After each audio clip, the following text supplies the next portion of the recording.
since 4:30. Are you still in Italy? Yeah, I'm in Italy time. Actually, somewhere. it probably is.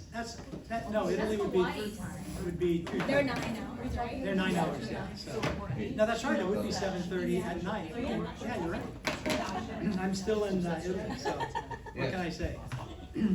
Hey guys, I want this to be interactive, so feel free to ask questions during this. We have plenty of time to do this. We don't have to be at Seven Hills until they're actually serving food at 12:30, so we've got time to get there.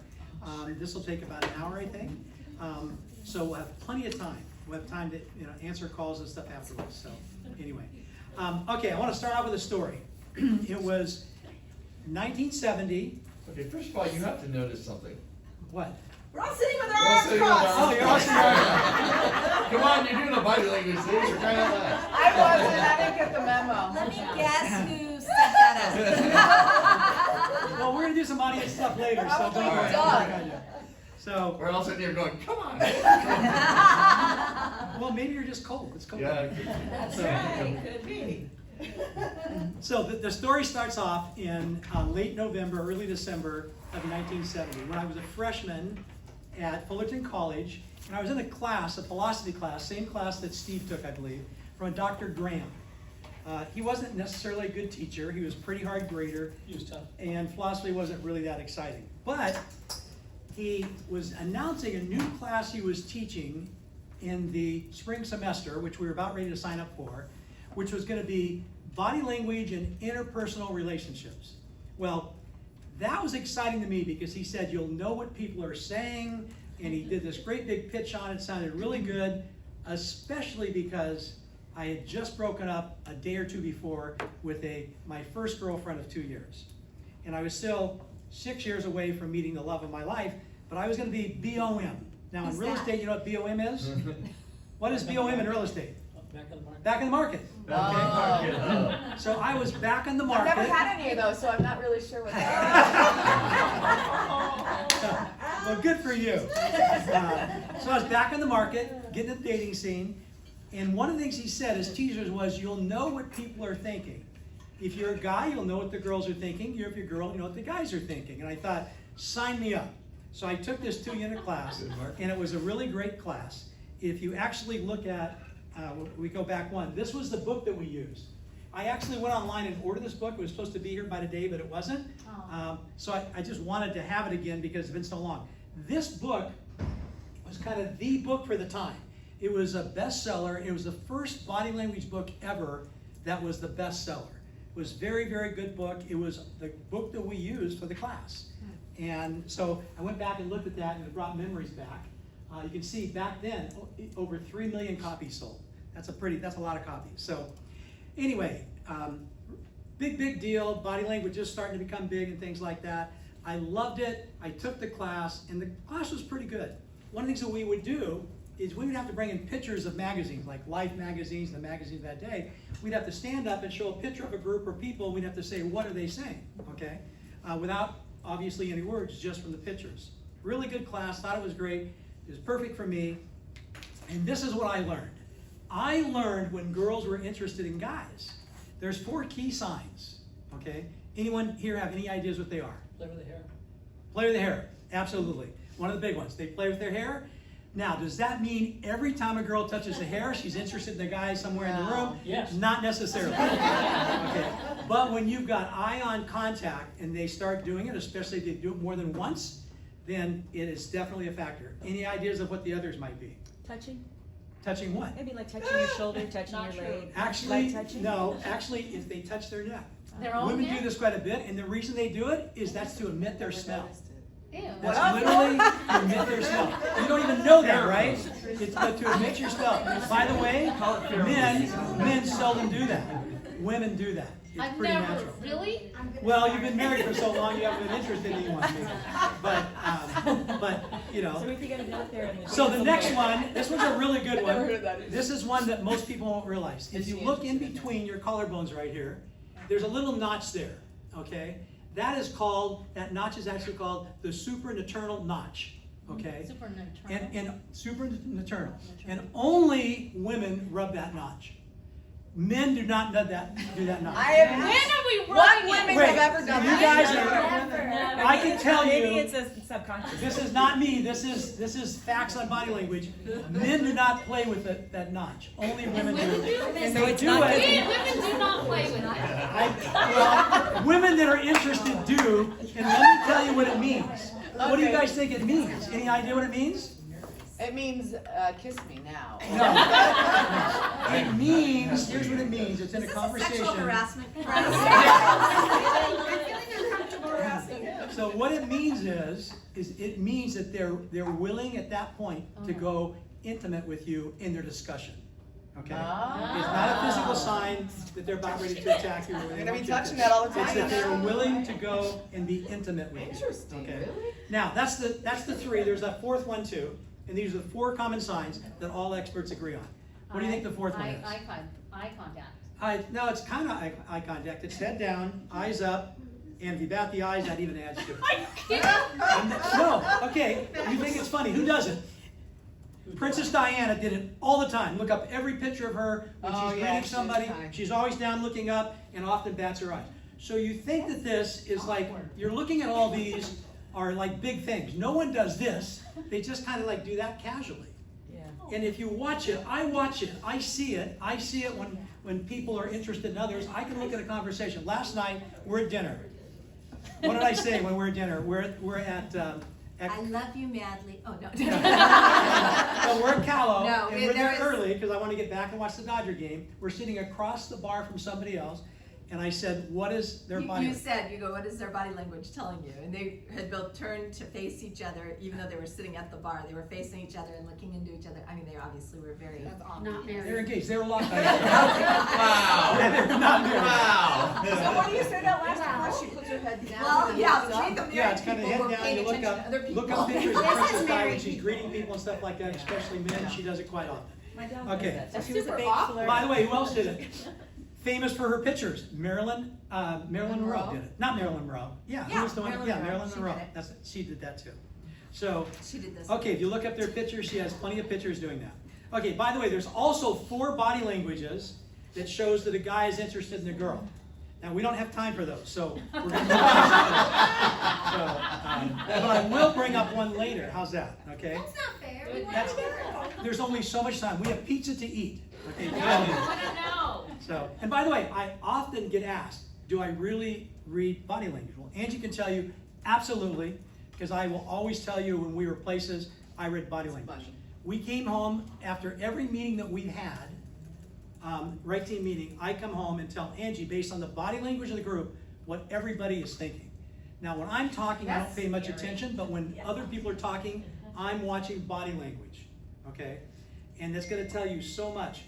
When you get involved in body language and try to become an expert, I try to take every class, I've read every book I can, I've gone to umpteen seminars, I download videos on it, and it's really interesting. You can become your own expert. It doesn't take a 4-year degree.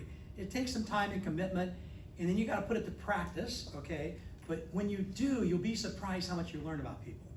And the whole idea of this is really for real estate, but it really goes into life as well, okay? Like right here, I can tell which people here really want to be here and what people came here just for the pizza.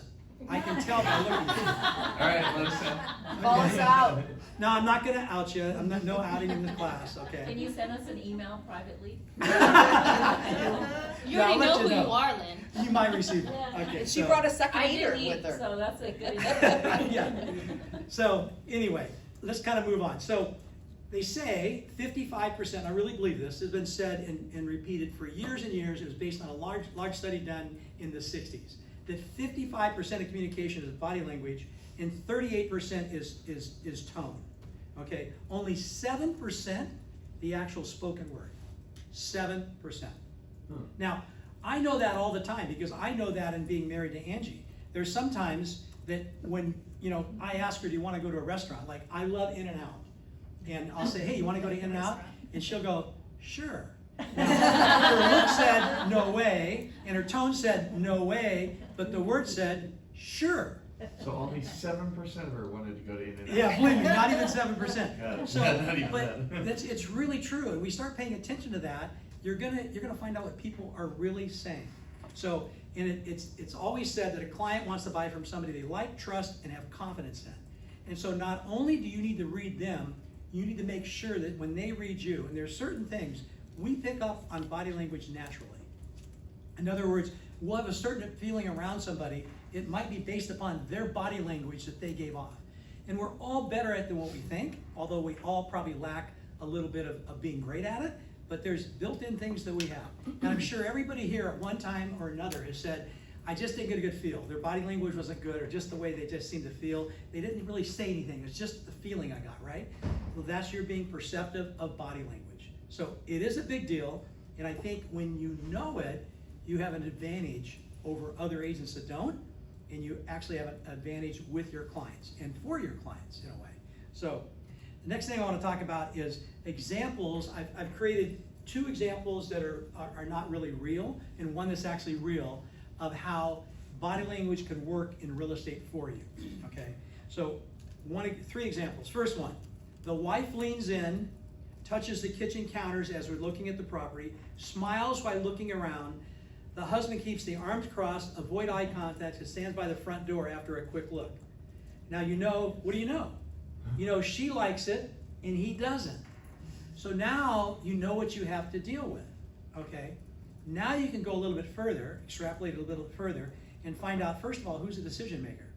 I heard a long time ago, I don't know if this is true, but I'm going to repeat it because it might be true. How do you tell when you start showing property who is the decision maker? Whoever sits in the front seat with you. Now, when I used to sell real estate, I almost would never show a property unless it was a single property somewhere where I didn't drive them around. I wanted that time to be there with them. Now, I know today that some people, that you just meet people and they follow you and stuff, right? That's more common. And COVID.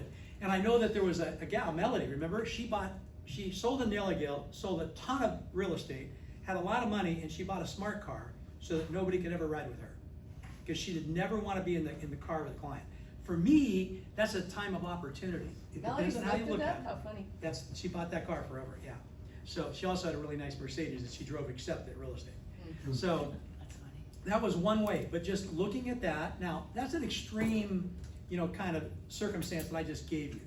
But knowing who is and who isn't, and then trying to find out who's the decision maker might help you in that, process things. Number 2, you meet with sellers and do a listing consultation. During your discussion of comps and pricing, they lean back, purse their lips, and their feet are pointed towards the door. Then you go into your marketing plan. They sit forward, nod at several times. They're taking notes, and you know they like that marketing because all the signs are they love the marketing. But what don't they like? The price you gave them. So now you know you have to overcome. Now we've talked about, when we do the listing consultation, how we overcome a lot of objectives. So we're not going to go into those. But the bottom line is, now you know what you have to capture back. Before you leave, you need to kind of go back and say, listen, on the pricing, I want to let you know. It's totally your decision. Whatever the market says, we look at that, and that's semi-important, but the bottom line is you decide. You're in control. Give them all the control back of the pricing, and they'll probably alleviate your one objective they have to you. Because the fear is the next agent comes in, and the marketing's not nearly as good, but they give them some price that's totally unrealistic just to get the listing, and they win it because of that. I've always said there's only 3 reasons you lose a listing. One is because they didn't like your price, they like somebody else's better. They didn't like your plan, okay, or the commission. Those are the 3 you lose it for. And so as long as you know how to overcome or present all of those, you're not going to lose a lot of listings, okay? Now the third one is a real example. It is Charlie and Debbie. It was years ago. We were looking at several homes. We came down to 2 homes in the same tract in Mission Viejo. Now let me tell you about these 2 homes. One home had a better location, was better condition, had a pool and spa, which they said they were interested in, especially the husband, and it was lower priced. And when I talked to the agent, they seemed to be more willing to sell. Everything about that home seemed like the better home. We looked at both homes on 2 different occasions, spent a lot of time the second time. And so I couldn't understand why the wife, not the husband was full speed ahead, talking to his wife, like, what is it, hon? What is it, Debbie, you don't like about this house? What is it? What is it? I don't know. I just like the other one better. And so I kind of took over after he did. I said, well, listen, let's go through this because, you guys need to both make this decision. Let's kind of go through the property itself. And so I started asking questions. I said, okay, I'd like for both of you guys to rate this. Which house do you think has a better location? And so they kind of both, he said, well, this one clearly. She goes, oh, it's probably better. Okay. Then they go, well, which one do you think is nicer? And he goes, well, clearly this one. He goes, it's probably better. And so then we get to the next, we keep going down to things. I finally get to the pool, and I said, what about the pool? Now you've said you want a pool. Do you want one? He goes, well, I know that Charlie wants a pool, and so I'm okay with a pool, but it's not something I'm going to use very much. And I said, so I kind of got into it. I said, well, why wouldn't you use it very much? He goes, I'm not much of a swimmer. Okay? Told me one thing, she doesn't know how to swim. And she has a pool, okay? And that pool scares her. Fearful. The pool in this home was what's known as a wading pool, common today. It's only 4 feet deep. And so I told her, did you know that this pool is a wading pool? If you have fear of drowning, all you have to do is stand up. As soon as she heard that, she was completely on board. She wanted this house. We made the offer, bought the home, and literally we laughed about this later, okay, that she always loved to be in a pool, but she was always fearful of a pool that had a deep end to it. She didn't even know that it didn't have it. She just thought it had a deep end. Well, some pools do. So the whole idea of knowing body language, and when I got to what it was, and I just did a little unpacking of what it was, guess what? We put the deal together. That's one real instance. You can make up a bunch of them. And there's other ones I'm sure I've had. I just can't remember every situation because once you get good at body language, it's baked into you that you use it, okay? It's like there's 2 things I wouldn't go through life without using right now. One is AI and one is body language. I just don't feel, I'm just not as capable as people to do. And so those 2 things I'm going to always be using, AI and body language, okay? Okay, next thing. So body language, it's the most accurate form of communication. And the reason is because the language is controlled by your limbic part of the brain. Now, does anybody know what the limbic system part of the brain does? I think it regulates your automatic functions in your body. Yes, auto Yeah. responses. Okay, so in other words, your body language isn't something you control unless you're really good at paying attention. For the most part, it's your reaction part. Okay, there's another side of your brain, which is your logical part. The logical part is the part that will actually think about things. Like, let me give you an example. Aaron, how old are you today? 56. 56. Yeah, you don't ask a girl's age. Which side of the brain just told me she was 56? The one you don't have to, well, I did. The logic. The limbic. Hopefully she knows right away. I have a big The limbic system, okay? Oh, yeah? Because she just No, responded. see- Okay, see, now let me ask you a that would be question. the other one. I'd have Let to me think ask you a about. question here. I got it, one that'll be a little bit harder. Right. Okay. If I give you 3 pills to take every 30 minutes, 3 pills to take every 30 minutes, okay, how long will it take you to take all 3 pills? Don't anyone say. How long would it take you to take all 3 pills? I give you 3 pills to take every 30 minutes. An hour. Bingo. Okay, but you had to think about it, right? You've Well, probably I heard didn't that. know for sure if you were meaning I take one 30 minutes from now or not, but I figured if you're giving me 3 pills, I'm gonna take the first one right now. Right now, another one in 30, another one in 30, so it's 1 hour. But now, and by the way, a lot of people don't even get that. It's kind of a trick question. But the point of it is, she had to think about it. Now, maybe she'd heard that question. No? She's advanced. Oh, you're that smart? Oh, Yeah, okay. she's 56 now, baby. She's 56. At 56, you kind of get I'm this. very Yeah, nice. for sure. So the whole idea is that limbic system is such an important part. That's why it's so darn accurate. I know some people, a couple on our team, that's almost impossible to hide their emotions. Okay, one I'm very, very close to, and she cannot hide her reactions. She's so easy. There's others of you as well on this team. You might know who you are. You cannot hide your emotions, and it's just not a woman-man thing. It tends to lean towards women, but it's just not a woman or man thing. And there's some people that are kind of harder, but body language will not fool you. Like over body language will, okay? But everybody has legitimate body language that comes from the limbic system. Because of that, no one is going to get out of this, okay? So, how to read minds. This was one, body language can give the insight almost every situation, personal, social, and professional. So I've tried to watch body language in like every conversation I have, and it's one of the reasons I like to meet in person. I mean, a lot of you here may have heard me say, I want to meet in person. I want to meet in person. Well, the reason I do is because I want to know what you're saying and thinking, not just saying. Because when you're on a phone call, or a phone call is better than a text. A text gives no tone. All it gives are words. Ever been in a conversation on a text that went sideways? Only because the whole idea of it is that not every word, it has no tone. All it has is words. A phone call does have tone as well as the words, but it doesn't have the body language behind it. So the real advantage occurs when you meet with your clients. Angie could tell you that when we were in real estate actively, I met with clients all the time. Steve could tell you that too. All day long I was meeting with people. I had people come in all the time. A lot of times I'd go to their house. I want to be in person. I want that one-on-one. I want to know what you're thinking, okay? Not just what you're saying, okay? So again, that's why I like meeting in person. I think that gives you an advantage. By the way, Zoom does meet that qualification of in person because you still have body language on Zoom. It might be muted slightly, but it's still body language there. You still have the body language from here up. And there's a lot of different areas. We'll talk about the different areas of body language, but the most comes from here up, okay? Okay.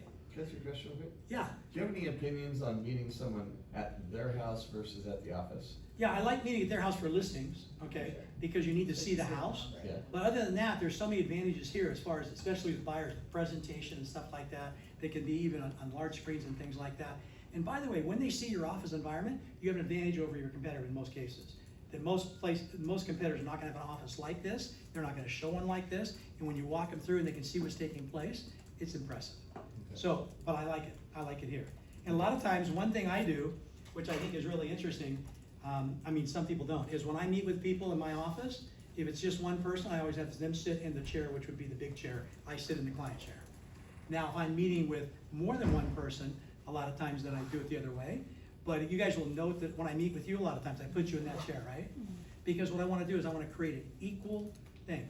When we bought, had a home out in the desert one time, it was kind of our dream home.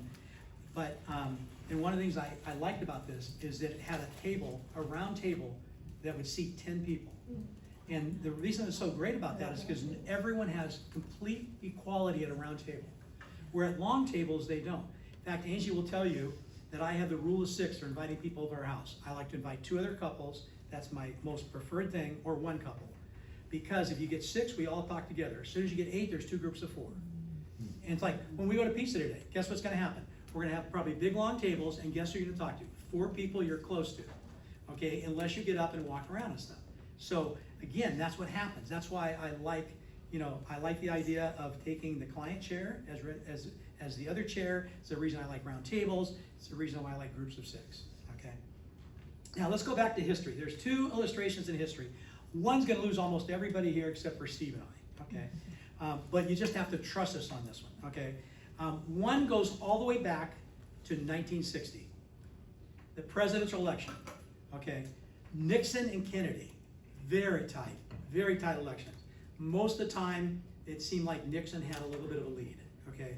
Really heated, contest, and it was the first time they did debates on television.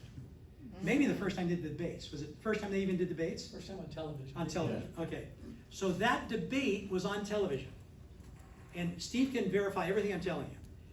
That debate was on television, and if you look at it, there were 60 million people watch TV, and 5 million people listen to it on the radio. 60 to 5, okay? 12 times more, okay? On television, 90% of the people thought Kennedy won, okay? He was well poised, he was good, his body was big, he was in shape, a good looking guy. Nixon was sweating, he was stooped over. He literally was a mess. It was almost like what to do and what not to do. Hadn't shaved. Yeah, hadn't shaved. It was terrible. Okay, it was a total mismatch. wow.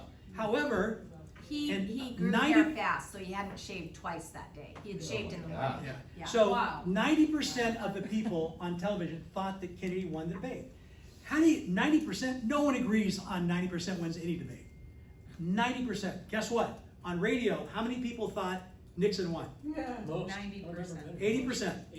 80% thought Nixon won from what he said, but the body language buried Nixon, actually. So it buried him. So what that means is that body language is important. Now, that race was won by 100,000 votes. 100,000, 60 million on TV. Clearly, no one disputes that television debate buried Nixon. Okay, so, okay. Interesting. The OJ trial, this is done 30 years later, 1960, 1994, okay, 34 years later. Everybody knows about the OJ trial. If the glove doesn't fit, you must Acquit. okay. Some of you are looking at Don't even know that. some of the younger people don't even know. Okay, it's like, you don't know what, if the glove doesn't fit, you must acquit. That's like one of the most famous things, ever. So that was more famous than the sign you had me at hello. Okay. So anyway, so there's two key factors in this defense why they won. I'll tell you what they are in a minute. Okay. First of all, does anybody know who this person is Oh, yeah. and what part she played? She was on the OJ's team. She was the body language person, right? That's right. Yeah. So her name is Joe Ellen Demetrius. She is a body language expert and a jury consultant. She consults based upon body language, not what they say. Body language. Because you can say anything you want. Guess what jurors say? They say things to either do one of two things: get them on the jury or get them off the jury. Okay? They have a presupposition of what they want to say, and they say everything to get them on or get them off. Now, the ones that want to get off usually end up getting off. Okay? So when you have what's known as voir dire, that's where you go and you actually poll the jury and ask them questions and stuff. You have so many, you can just say, that guy right there, dismiss him. Okay? So doesn't even have to challenge why dismiss him, you're just gone. Okay? They went through the jury and they were able to do two things. First of all, they got to change the venue from Simi Valley, which was basically a white area, into downtown LA, which had a different makeup of it completely. Okay, that was huge. And now the pool that they draw from is completely different too. So Joe Ellen Demetrius writes about it in her book, okay, Reading People. And what she says is when the jury was finally impaneled, we didn't even use all of our dismissals, didn't even use them all, because we had the jury one, because 2 jurors that we didn't have, 3 jurors we didn't have one over. One would be so weak that it's not going to matter. The other people will plow her over.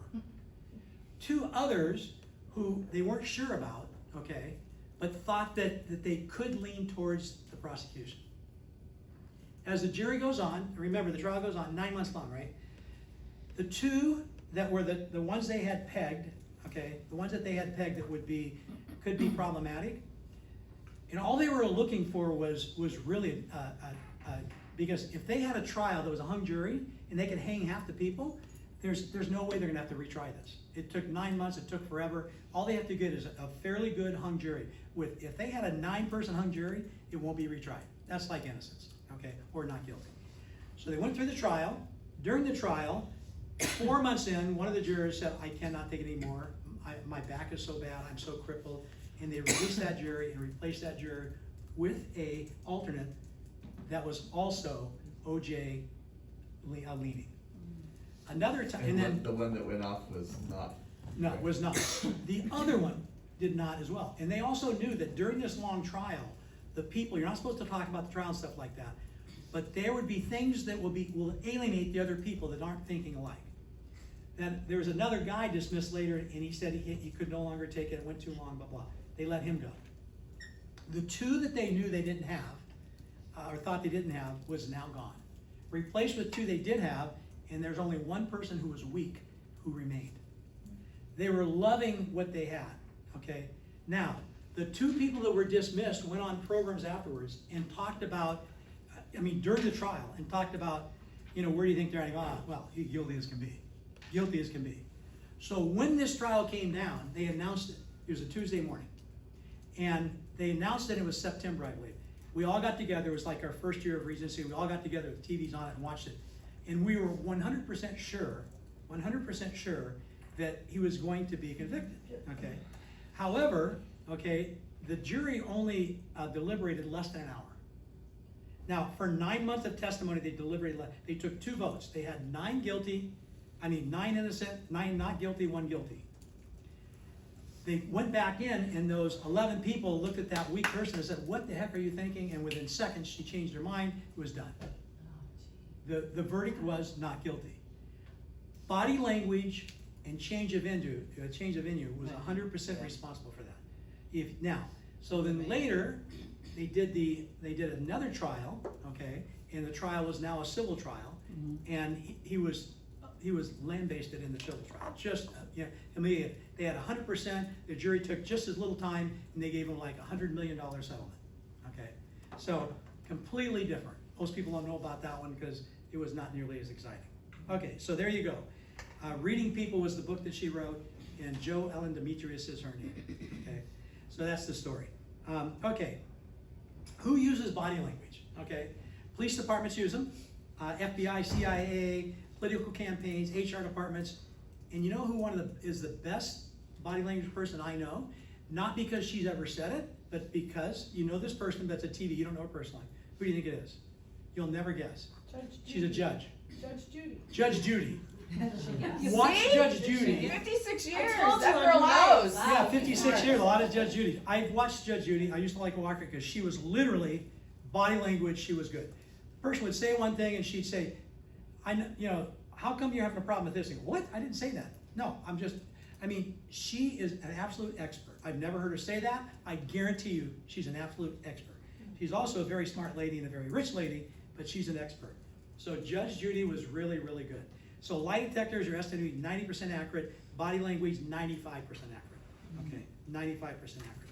Okay, now, how many people here believe in fortune tellers or psychics? Okay. Kind of, yeah. Okay, Depends well- on the person. There's a lot of fake ones. Okay, let me talk you out of that. Okay. So I do not believe their ability to predict the future, but I do believe in their ability to persuade you to believe them. Okay? And I do believe in that. They use 2 techniques. 2. One is body language, and what do you think the other one is? Verbal cues.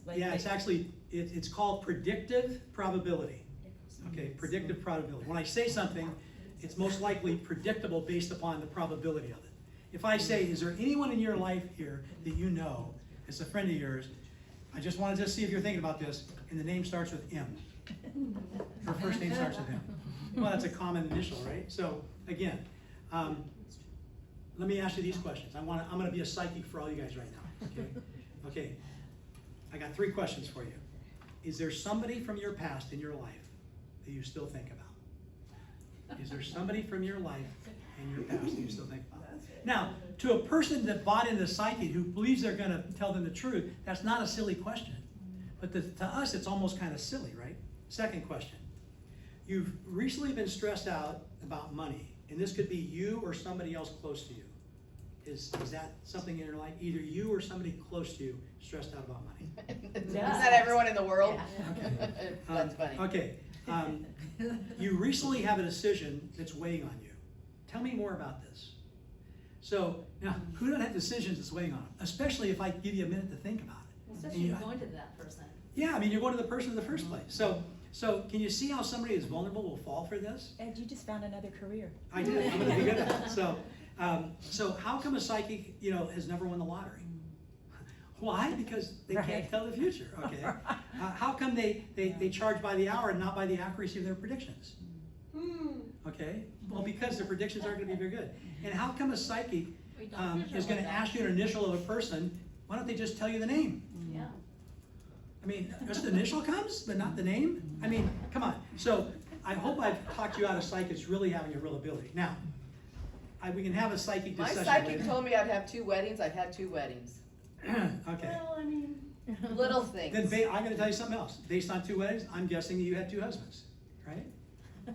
Actually, I have 3 weddings, now that I think about it. Because with the first So she was husband, we had wrong. 2 weddings, and so that's what I thought she was talking about. And then the second husband, Okay. So she was well, wrong. she was wrong. So, okay, so. But see, you looked for her, how she could be right. Yeah. But It's see, funny. here's the thing. You know, some people will never believe in God, a creator. You know, and the reason they won't, a lot of times, is because they have a presupposition that God does not exist. If you have a presupposition that something doesn't exist or happen or can't be, there's no amount of evidence that'll change your mind because you're presupposed to something else. Okay? So, okay, 2 rules when we do body language. First of all, we read in clusters and we read in context. Not one body language tells everything. One body language might be telling, but it completes a word, it doesn't complete a sentence or a paragraph. So we need to read body language in clusters, just like we would read a note or letter or an email, okay? And then we also need to read in context, okay?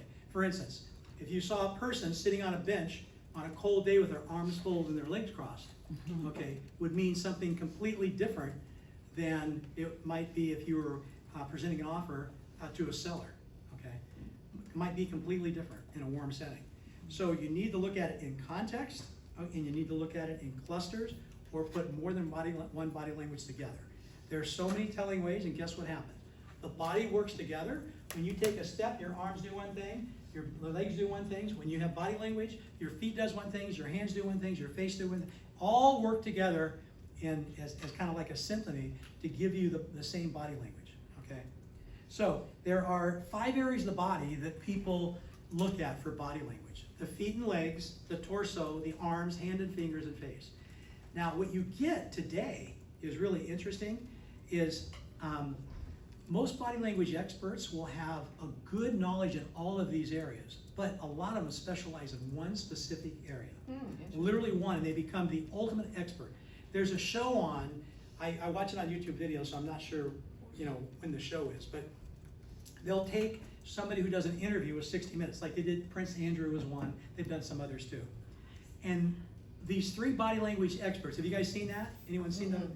Okay, you've seen it. And what they do is they will watch clips of questions, and then they will watch his answer, they'll hear the answer, but they're looking at the body language. They come back and they will tell you what he's saying with that question. He felt uncomfortable. You can see how he wanted to avoid that by his body language because he did this, this, and this. And that in itself is a good class on body language. The 3 of them all have separate experts in what they actually are all good at everything, but they all have different ones. One's a face guy, one's a torso guy, and one is a face guy. So they're all a little bit different, but they're all things you can see in an interview, okay? And what's good about it, when you put all those together, is they literally they get the context right, they put complete sentences together, and I believe it's very, very accurate. And I do believe that they go in there without a presupposition of whether the person is going to be truthful or deceptive. Yeah. Did you ever see the program Lied to Me? Oh, I don't know if I can find it on Netflix or where it is, but it's the whole thing about a guy. oh, that was Ethlie Bailey did that. Yeah, he just goes in and doesn't even have to ask questions. He just watches them and goes, he's the guy. Yeah, that was Ethlie Bailey did that, I think. Yes, And that's yeah, crazy. that was really good. Cool. So there's one guy that I really like, and his name is Joe Navarro. He's written a lot of books. This was the first book I read, What Everybody is Saying. So Joe Navarro was an ex-FBI body language expert. And he believes he's a feet and legs guy more than anything, but he's good overall. And he's super That's accurate. interesting. The FBI, in the last several years, he writes in his book, and this book is now 15 years old probably, but writes in his book that they no longer use lie detectors, they use body language experts. Okay, they just felt like the accuracy was so much greater. Okay, so they use body language experts. And he makes a really compelling case on a lot of things in his book, What Everybody is Saying. Great book to read, and it's still current even after 10 years. He speaks all the time. There's a gal that I follow, I wish I had her name, if you go to my Instagram, I only follow our team, my family, and this gal. Oh, wow. Okay, she's that good on interpersonal relationships. I may not follow her forever because at some point I might get tired, but I've been following her now for a couple months. So she's very, very good. So feet and legs. Feet and legs, in my opinion, is the easiest to read And let's look at a couple examples of feet and legs. So this right here, this is like what we used to do in class. I can almost tell you what I think. I don't have no idea what this picture is. I just went in Google and got pictures and put them up here. Oh. I think this gal is being asked to sign a petition on something by somebody. And what is her body language saying? What's her feet and I legs just saying? want to get the heck out Her of here. feet is pointed against, away from the lady. She wants to leave. She wants to leave. Yeah, Just wants to get it leave, done. kind of leaning into it, but wants to leave. Now, don't need to say a word. She's complying. She's okay. I'm going to sign it, but I want to get out of here, right? Okay. This one right here. This one's really telling. Okay, we all know how Harry and Meghan feel about each other, but if we didn't, what would this legs mean? She's kind of touching it. Well, yeah, She's leaning in. but look at the legs. She's crossing towards him. Yeah. You cross towards who you like. You point your legs to who you like, your feet. He's crossed towards her. Now, there's another thing that he's doing. Anyone pick up what he's doing? He's hands. leaning Leaning in. in. Huh? His Leaning hands are in. doing the same thing. Okay, remember we're on feet and legs. Oh, feet legs. Oh, his uh, knees. His body is sort His of knee more is kind of- shifted toward her. His knee is away Feet from and the legs, chair. his No. foot is He's touching tapping her him out. foot. He's crossed behind him. He's opening his crotch area. Oh. By the way, I'm not, this is one of the 4 signs that a guy is interested in a gal. Okay. By the way, and I don't need to say any more on it. It's not a thing. I'm not saying anything else about it other than it is one of the 4 signs that guys are interested in girls is they broaden their legs. Hey, that legs, my body language. Look at, Doug's legs are open, he's sitting next to his wife. It works. Okay, there you go. It is your birthday, Aaron. Yeah. Okay, one more here, or a couple more here. Okay, this is Matt. Okay, Matt, what does Your this brother's say? like, What can "Where you the just hell tell did you from take this? Anyone want to kind of give me an idea? Both He's her flirting legs with are her. crossed. He is They're flirting both with away her. from each other. Okay. Yeah, but they're pointed away. His point is straight at her, straight Yeah, at yeah. her. He does another thing. He invades her personal space. She's probably moved her chair out of the way. Okay, she's probably moved her chair out of the way. There's producers would not have one chair further pointing out than the other one, right? In an interview, wouldn't they have been exactly together? So she's probably moved the chair out. Her legs is pointing the other way. He's invading her space, and he's got very close. Didn't he get fired for that? Yes, he did. And we found out after this interview that Matt was interested in more girls than just Jennifer. So, but again, you can look at that, don't need any words, you know what's going on. So the torso is much like legs, and we lean into things and things like that. I'll tell you where I think torsos are really good. It's really good to read a group with torsos. Because first of all, if you look at a group, this group, I can see everyone's torso right here. So I think that's one of the better ones for a group. When you have a whole body and somebody standing up or you can see somebody far away, I think it's honestly better to probably take everything else into account than just the torso, but the torso is one of the 5 common signal areas. Okay, so much like legs, we lean into things we like, we agree with, we lean into things we agree with, and we lean back from other things. So here's a group picture. It's probably a some type of briefing or conference or business meeting. What would you say by this? Boring. They're bored. They wanna leave. So here's what they have. Look at the one lady. And here's what this says. You have my attention, but not my interest. That's what this class said. You have my attention, everyone's looking, but if you look at all the torsos, and some of the other language as well, but not their interest. How do you explain that? Okay, so you can tell everyone's looking there, they're straight ahead. Look at this language right here. What's this? He's covering his mouth. What's that right there? What's that right there? Okay? So you have Hands to are do- down, they're leaning back. They're leaning. No one's leaning in. Not a single person's leaning in. So what This else one's is leaning there down. above? She's like questioning what's being said, right? So when you look at this, there's not a positive thing in there. Look at all the things.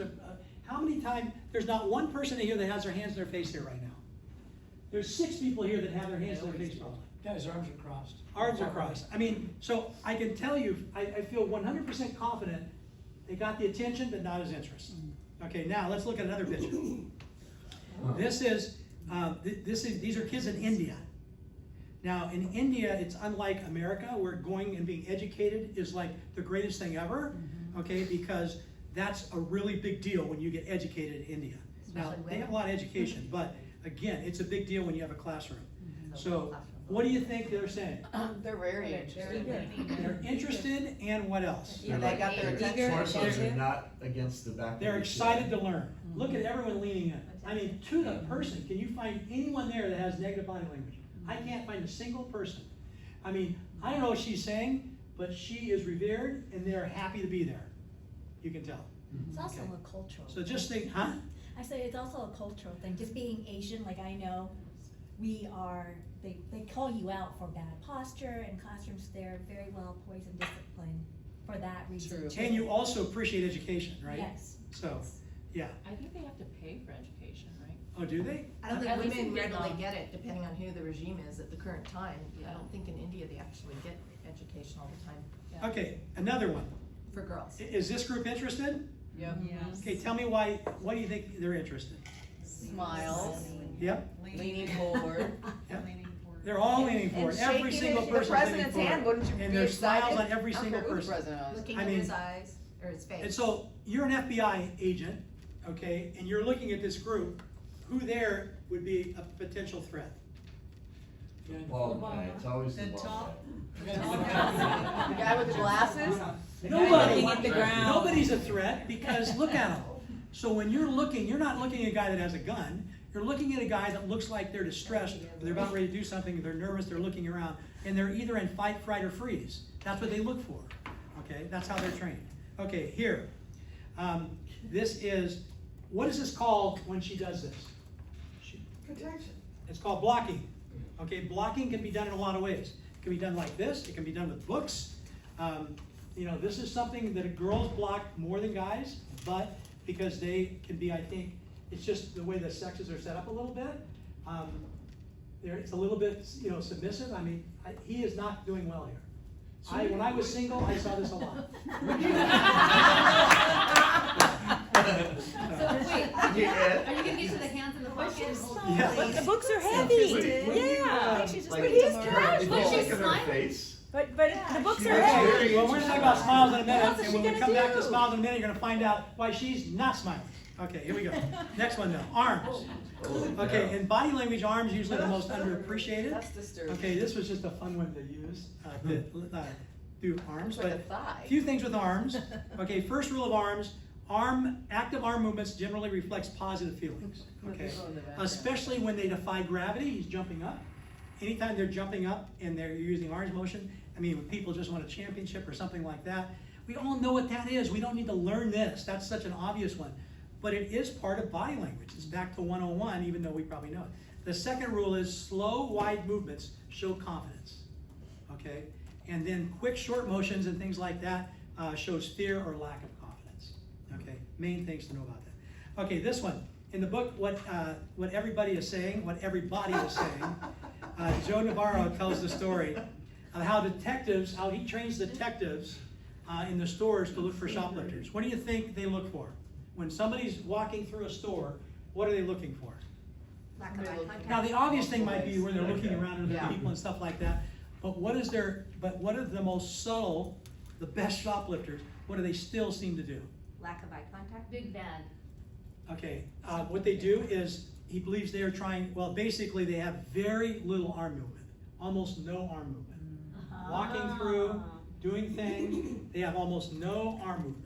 Because remember, when they take something, that's when that arm movement needs to be subtle, needs to hide stuff. So what he trains on that is no arm movement as they walk through the store gives you the idea that you probably have a potential shoplifter on your hand. Okay. So next time you go to a store, you know, next time you go to the store, do that, and just see how many people follow you. So, okay.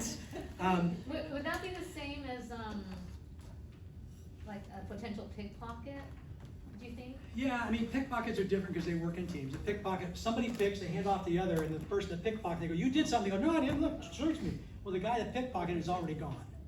So a pickpocket is looking for people that are older. They're people that have stuff in pockets that they can get to without buttons on them, not in the front. They look for, they look for opportunity, yeah. So I don't know if it's a body language thing so much, because body language that people are using before they get pickpocketed is they're usually just diverted with what's going on. So, okay, common to raise arms, when you're in the winter of a race, right? Marathon, okay. This is true even in Special Olympics when runners have never had vision. Huh. Never won. Runners that win the race without vision, okay, they still do that. They've never seen anyone else do it, they still do it. Does that tell you that some of these things are inbred? Leon? Yeah. With no vision, as in like blind? Never had vision. Never had vision, but they run. They put strings behind them and they keep them, I don't know how they do it, but they train them how to run. The blind still compete for races, and they still do that when they win. How do you like not run into each other? Yeah. I think they have strings on them and stuff like that. They probably have guidance and stuff. I'm not sure what it is, but they do have it. Ask the Special Olympics Committee. So anyway, common to raise the arms. Okay, this is one which is standard, basic 101. I don't know. I don't warm up to this as much, but a touch between the elbow and the shoulder. Between the elbow and the shoulder. What is that? Warm. It's warm. Yeah. What's it known as? Friendship? Hugs or. The safest place to touch a person. Oh, really? It's known as the safest place to touch a person. Now, some people it's safe to touch there, some probably it's still not. But if you're going to touch somebody, that is known as the safest place. When you go up and you usually right just like on their arm or something like that, safest place. Anyway, that's just what the experts say. I looked at that. I kind of see that a little bit. You can see it here in that area. I mean, that's a lot. Obviously, a lot easier to do that. A lot less intimidating than hugging, right? I think I've watched, mafia movies, and I think they're going up to you like that, going, "You mess with me, I'm gonna kill you." Yeah, you squeeze. You squeeze at the same Not time. being nice. So when our boys were little and they were bad in a store, we had a rule between us that if they're bad in public, they're gonna get disciplined. Because if they know that public they don't have to be good, then that's when they'll act up. But Angie was really good, so she would go up to them and she would squeeze the boys in the back of their arm. Like, okay, now let's don't do that anymore. And she'd just smile and squeeze really hard. Isn't that right? Did it True or work, false? Angie? The secret squeeze. So, didn't have to do it often, but we did. Okay, hands and fingers. Our hands are very active and have some of the clearest body language. Next to facial expressions, probably my favorite. I think it's really good. I like it the most, other than facial itself. And they can mean a lot. So, steepling, okay. We're going to talk about this a little bit later, but there's different types of steepling. There's one that's okay. That's like this. That means, confidence and also superiority. As you bring the steeple down more like this, that means confidence but not superiority. And then if you want to do the worst thing you can possibly do in a hand language is drum. Don't ever drum when you steeple. That's like da-da-da-da-da. That's like evil. Okay, don't ever drum. What did you say about confidence, and what was the first one? So when it's straight up and somebody's doing this, it's usually superiority as well. Superiority, yeah. When you curve it just a little bit, it becomes confidence without the superiority. And when you drum, you're evil. Okay. Or nervous. Yeah, or nervous. It's not a good sign. Do not drum. Okay. Hand wringing is the universal way of showing stress or concern. We would all know that, right? But do we think about it? So when you see people that are doing stuff like that, you can see that that's stress or concern. Okay, stress or concern. So anyone know who this is? Billy Graham at a crusade. Open palms. If you don't learn nothing else today, learn open palms is a form of honesty and warmth. Open palms is what we should all be used. I hope I use it today a lot without thinking about it, because open palms means not only it's honest and you're truthful. People do not open their palms and lie unless they're trained to do so or they're really conscious about it. It's really hard to do. So that's a good one. And you can see just looking at it right there. Okay, Hitler, evilest man in the last 100 years, used body language very effectively. Okay, he might be evil, but he's a master of body language. Palms high is a sign of dominance, absolute dominance. Okay, he used body language really well. He might be the evilest man. In fact, I'm sure he is the evilest man in the last 100 years, but he knew body language. This is a picture taken near the very, very end. His face shows distress, and his hands illustrate his lack of confidence. Look at him. He was losing the war, and this was almost all done. Is that because his hands are down position? Yeah, look at his hands. They're kind of like that. So when you would normally be close at a table, you'd normally be doing like this. Yeah. But they're like this. So he's distressed, he's having a problem, and no longer positive body language. Okay, any idea when this was taken? First term. You know why? Yeah. What can you tell from the handshake? Well, that Putin's dominating. Putin's dominating. And he probably was dominating at that point. No question about it. Now, when they got together recently, They both fought for that, but neither one could get it. No, It was equal Don, hands.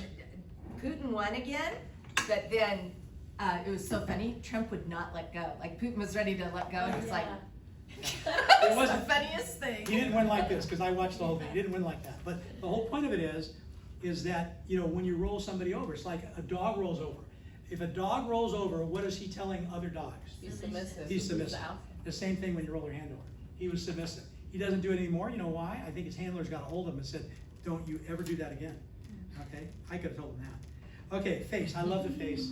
No question that the face leaves many clues. Perhaps you've heard the saying, if you're happy, why don't you tell your face? Okay, that's actually, there's some real body language lessons to that, okay? It really is. So, for instance, I want to tell you, if I've got time, I'll tell you a story. Okay. The cards. You heard the term poker face, right? So after I took my body language class, we would go, a good friend of mine, good friend of Steve's too, Greg Shaw, he's passed away since. But, he and I used to go skiing all the time. Every time we can get away, we'd go up to Lake Tahoe. You could ski for $14.40 a day, double occupancy, means $28.80. You got a room, a motor bag, and 2 ski passes for the day.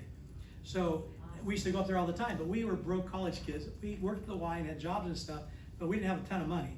But I grew up in my house, and Christmas and the holidays, we always played poker for fun. We'd hand out the red, white, and blue chips and play, not for money, just for fun. So I was pretty good at math. I knew probability. I knew poker pretty well, especially 5-card, 7-card, stud and 5-card draw.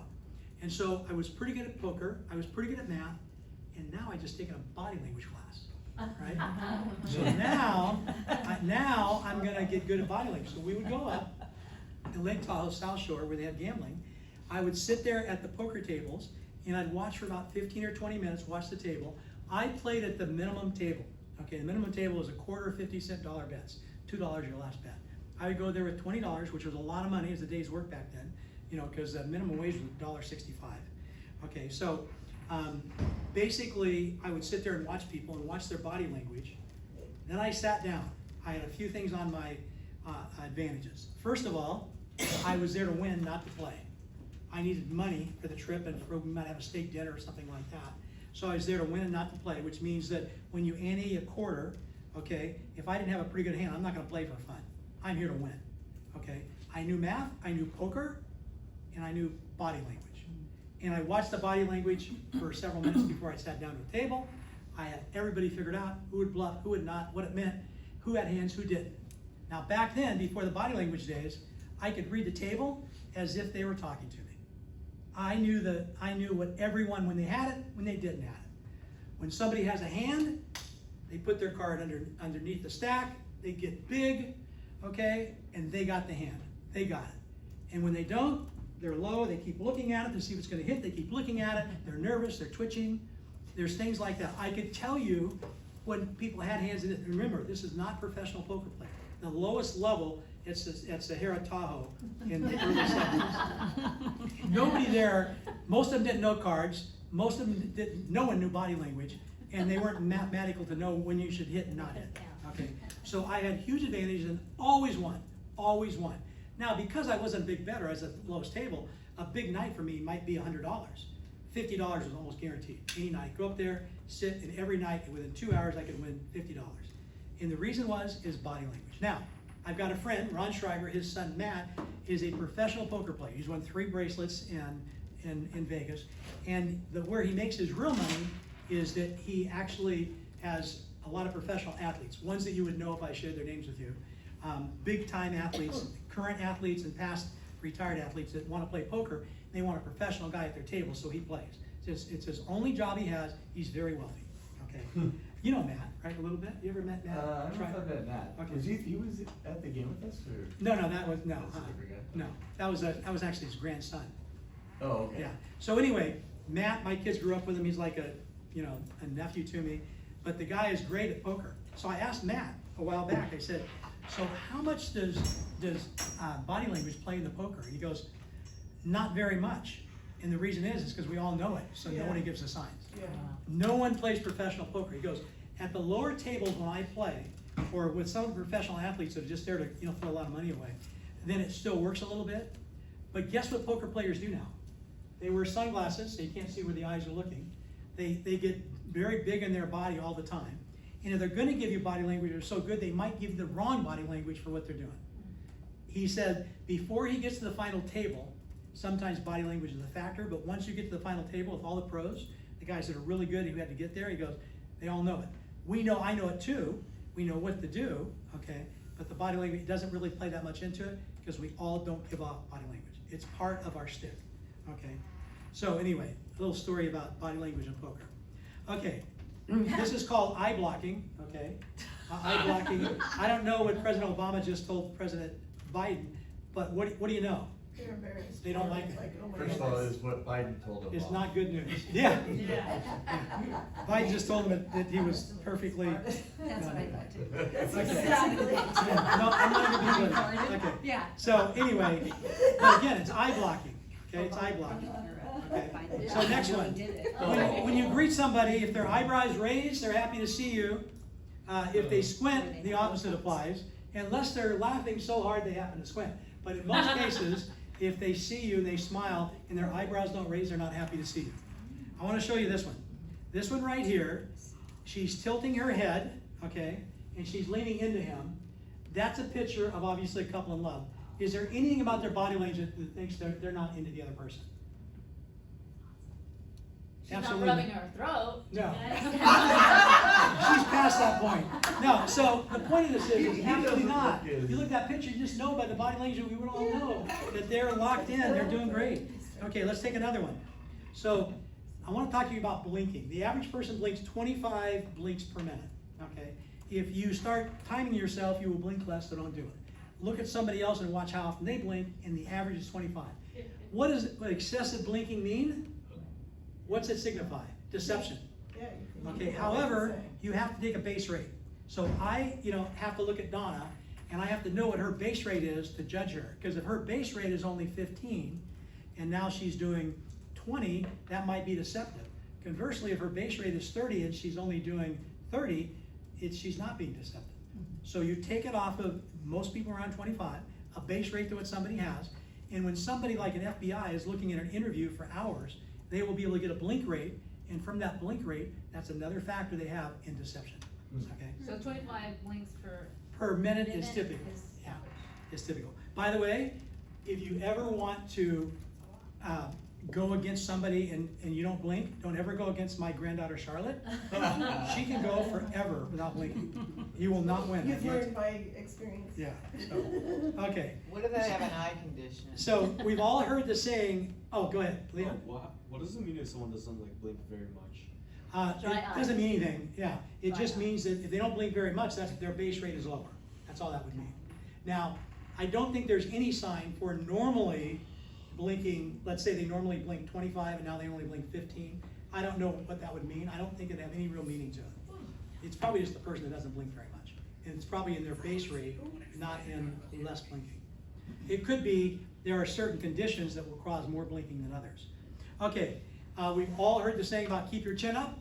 Okay, what's chin up mean? Confidence. Confidence. Okay, confidence. Conversely, chin down is what? Defeat. When you see somebody who's been defeated, they're like this. That's their body language. I see people in the pickleball court. I can read their body language, Sophia, and I can tell people are beaten when they're out there because they're right. Watch their body language, and you can tell when they're beaten, especially in tournaments. It's really good.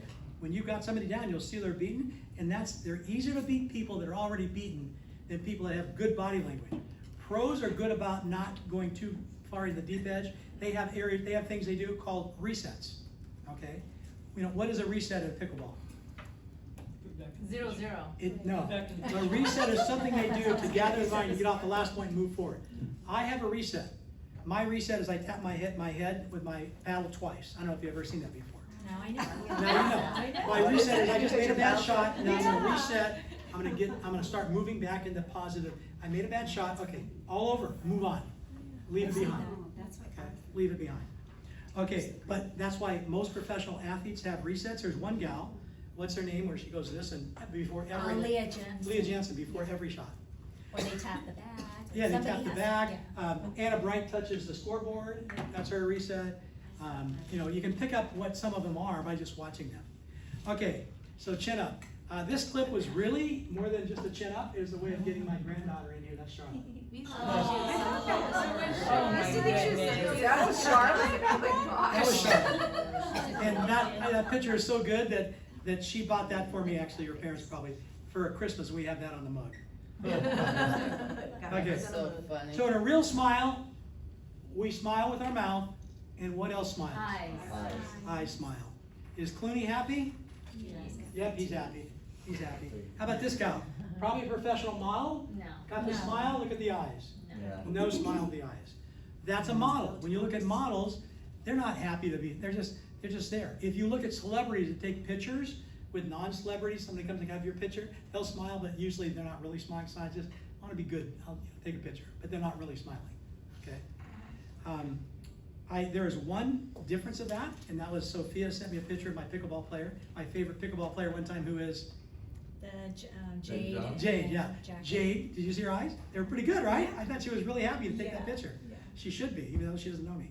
So, okay. So Bill Belichick, pursed lips. What do pursed lips signal? That says, I'm about to get fired. Yeah, no, disagreeing. They're disagreeing. They're disagreeing with what's going on or what took place or whatever. That disagreement, pursed lips. Okay, so body language with clients. I'm going to talk to you about just 3 really simple things. We've talked about one. 2 languages when they're talking, the best things to do. One is to steeple, okay? I would steeple like this if you're going to steeple. I don't think that's my favorite, but you can steeple, that's okay. The other one you can do is, and when you're listening, is you can fold your hands. Remember the teacher, okay class, fold your hands. You can fold your hands, okay? I like more, that's clasping your hands. I like more just hands over like this. That's a neutral act, and you'll be receiving everything with your clients when you're there, and when they're talking, that's a very neutral position, and they'll feel comfortable talking to you, and they won't feel like you're interrupting at all. We do have, by the way, a lot of body language that's interrupting, that even though we don't interrupt verbally, that our body language is interrupting what somebody's saying. So give your clients the ability to say everything they want to say, okay? Really important. And then I told you about the steepling, do not drum, okay? So what does this mean? Like, you know, when you have What do someone you doing think? this. I'm confused, I'm not sure. What do I think about that? You're questioning it, yeah. I do know why. Rubbing your chin, yeah. You're thinking, like, I don't know about that. Probably a slight question to it, trying to figure it out. Confused. Okay, there's another one, it's called open palms, it's called community. And even when you're at a desk, open palms is really good to have. Use it, don't get too big with them. Open palms is really good to use pretty commonly, okay? Just want to let you guys know. Okay. Okay. That's for those of us who can't. This is my contribution to the history of body language. So I knew I was going to do this 3 months ago, and I thought it's okay to give a class and do something like this, but I literally want to do a study on body language, okay? And so I literally thought, well, what areas would be fun to study something that maybe I've never really heard a lot on, okay, that we kind of think we know on, but I want to get more into it. I want to find more out about it, okay? So I've been doing a 90-day study He's taking pictures on, of us all. and all of you have been my students, and some of the things I've said is to get eye rolls. Eye rolls. Now, for 90 days I've been trying to get eye rolls out of people. There are some people, I have a wife, this is not eye roll. She does not eye roll. So she's a bad subject. Now, I know everything she's saying because her face tells all the story, but she doesn't roll eyes, so she wasn't a good subject. But many of others of you were great eye rollers, okay? And you and others have been really good. So I want to produce something really, really good. So to conduct my study, I would prompt eye rolls, things that might, create eye rolls, and then I would watch them, and I really wanted to kind of get exactly, kind of what eye rolls are really meaning. So what do you think my conclusions were? By the way, I apologize to any of you who are like, I did this unwilling contest because I didn't have to sign a disclaimer. But it's for science, okay? So you participate. Dad jokes. All the last 3 months of annoyance. So I came up with 2 conclusions. When somebody eye rolled, they were really saying this. Oh boy. Oh, no, you didn't. You didn't really say that. Yeah. Or you didn't really do that. Do that, yeah. Yeah. So anytime somebody rolls their eyes at you, it means you didn't really say that, or you didn't really do that. There you are. Body language experts of the world, I just gave you all something. Now, I concluded one more thing, because I looked at it, and I did this so many times. Probably hundreds of times I've got eye rolls, okay? You might say, you'll probably find out in the next 3 months, I will say a lot fewer outrageous things than what I did earlier.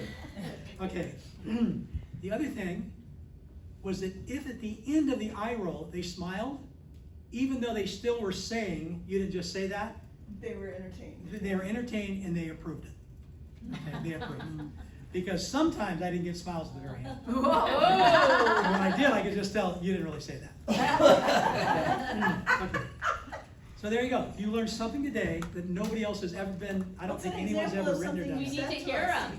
Yeah, I need to go on, I got to write a book on one thing. Okay, so, we're almost finishing this up. Okay, so, oh, by the way, I went into, see if I'm. Can you give us a couple What were examples? some examples of what you? No, because it's gonna embarrass people here. Who's the We best? won't know who It's did it. like something you We said won't know. in Don't say the name, just say the What phrase. did No, you no, say? no, I'm not gonna say it. Okay. So, I don't, but I'm by the way, eye-rolling right it was now. fun to come up with these I'm things. rolling right now. Eye roll. Here's what I did. I wrote down things I would say. I had a thing called notes. I no longer have it, okay? And it said things I could say to get eye rolls. Okay. And I had the things on it, but I'm not gonna share it.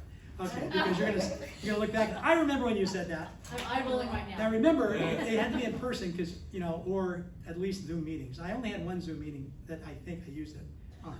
Anyway, so, I went into, I want to talk about this one here. Secrets of Attractive Body Language. Okay, this is just kind of from the book.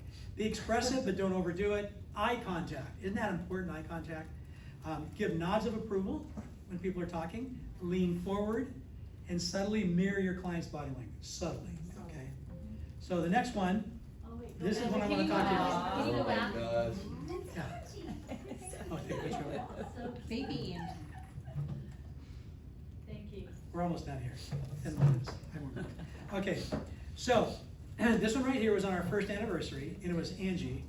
And I asked AI, because I wanted it to be part of this, what was the most powerful of all body languages, and what is it? And it says, if I give you one tool to become instantly more powerful in your business, in your life, it would be this, your smile. So that's what AI said. Why? Because the smile is the most universal language in the world, no matter where you go, Italy, China, or right here at home in Mission Viejo, knew where I was at, it actually said that. It's understood as warmth, trust, and connection. This is really good, and the reason I use Angie is for 2 reasons. First of all, her superlative in high school was best smile, and I still agree with that. But the other thing is, I remember her telling me the story, and others the story before, that her dad always told her to smile, because the world will smile with you. And you can disarm people with a smile. It's a friendly thing. I mean, everybody here has great smiles. Use your smile, guys. It's the easiest thing you have. And it's such a great tool we have. And again, if there's nothing we really took from this thing, this whole thing today, smile more. Smile more. Ed, can I give you a little something in that? Yeah. When I used to be part of the worship team at church, they would record, of course, sometimes. And our worship leader used to often tell us, go back and watch yourself and see if your face matches what you're singing about. Right. Because oftentimes you'd have somebody singing these joyful songs and they'd be like, da da da da da, you know, or, you know what I mean, like looking opposite what they were conveying. And that was a Right. huge lesson to me, because I realized, gosh, sometimes I don't even look like I'm happy and I'm singing songs about God and joy. And that was a lesson I took away, is always be aware of what your face looks like, even if you're in a meeting, or if you're, you know, like being conscious of, am I scowling?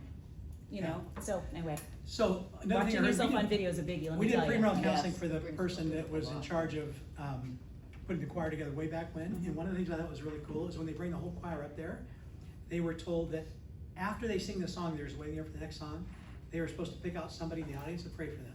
I thought that was kind of cool. Also, bring up premarital counseling. Most of you know that Angie and I have always done premarital counseling, and or for many years, premarital counseling and marriage counseling and mentoring. The first thing, when we have 6 sessions, when somebody shows up for a session, let's say they're showing up for session 3, the first thing I do is I look at them, and I will just say, hey, Jen, how was your week this week? Or I'll just look at both of them and say, you know, Jen, Kenny, how was your week this week? I don't care what they say. I'm not paying any attention to what they say, because they're gonna probably lie to me if it wasn't good. I'm gonna watch their body language. And I get things like Jenny will look at Kenny as if, am I supposed to tell him? Am I supposed to tell him? And so I'll just simply say, okay, tell me about it. Something's going on, obviously, right? He goes, well, I don't know. No, obviously something's going on. I can just tell by your body language something's going on. I don't care what they say. I just watch their body language. And in many cases, when I ask some person a question, especially when I think they might give me an answer that is different than what the true meaning is, or their true feelings are, I'm looking at their body language more. Angie and I have done that forever, right? I mean, forever. And we talk about it afterwards, where after the session we'll say, did you see what what he did when we asked that question or whatever? Okay, so a smile lowers defenses, builds rapport, makes people want to say yes to you. It's contagious when you smile. This is from AI. Others almost can't help but smile back. Even science backs it up. A smile releases endorphins and serotonin, reducing stress for both you and the person across from you. So you're doing them a favor. First impressions fade, but a genuine smile lingers. People may not remember what you say, but they'll remember how you made them feel. Okay? Nothing makes people feel better. Smile as often as possible. It's known as, they call it the silent persuader. Anyway. Okay, so 8 ways a smile is powerful. This is some AI. Builds connection, influences first impression, enhances persuasion, boosts your overall mood, reduces stress for others, universal language, improves leadership presence, and makes you memorable. Okay, so. Oh, go back just for 1 second. Thank you. Okay. So what should your takeaways be from the day? This is our last, kind of slide here. What are your takeaways? First of all, understand how important your body language is. Okay, so understand what you are saying with your body. The other thing is pay attention to what they are saying to you with their body, and be proficient at body language, and it'll be your special power. It truly is a special power. There's no question about it that it is a special power if you use it. So, alrighty, questions, guys? So good. So you were saying how accurate, the law enforcement, FBI, they use they use body language to determine someone's guilt or innocence. 95 or 97. I've heard both. I quoted 95 because it was the lesser of the two that were quoted. That's still not admissible in they can't use that in the court of law, or have we had any cases where they can? Yes and no. Can juries use it?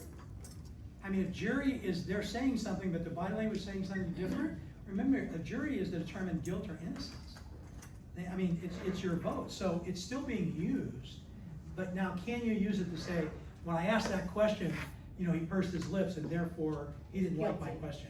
No, you can't do that, but I think it's done naturally to some degree anyway.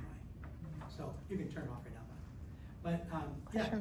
So if you were gonna recommend one thing to kind of maybe pick up and specialize in, like one area of the body, Face. Yeah, I think it's the most, you always see it, whether it's on a Zoom meeting or whatever. I'd say face, but I'd say do this.